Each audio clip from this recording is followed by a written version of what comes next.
In today's fast-paced world, maintaining fitness as a busy professional can seem daunting.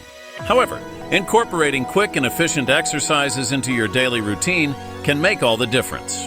High-intensity interval training, HIIT, is a perfect example of this approach, offering intense workouts typically lasting only 20 minutes. These sessions maximize calorie burn and boost metabolism, making them an excellent fit for those juggling multiple responsibilities. For professionals who spend long hours at a desk, simple exercises can be a game changer. Incorporating chair squats, desk push-ups, and even seated leg lifts during brief breaks can maintain cardiovascular health and invigorate energy levels. These movements require minimal space and can be performed discreetly, making them perfect for office environments where time is of the essence. A brilliantly simple yet effective strategy is to hold walking meetings. Instead of gathering around a conference table, opt for conversations on the move.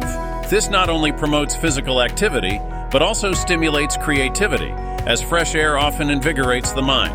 Furthermore, actively choosing stairs over elevators whenever possible seamlessly integrates exercise into your day, transforming mundane movements into simple cardio sessions. When it comes to staying on track, technology can provide essential support. Fitness apps like Stronger Faster allow customization of exercise regimens that align perfectly with individual goals and schedules.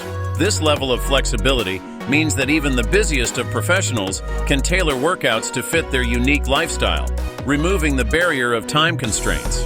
Virtual classes also offer a convenient solution, allowing enrollment in fitness programs that align. Aiming for brief yet consistent exercise can significantly impact overall fitness levels, cultivating long-term health benefits.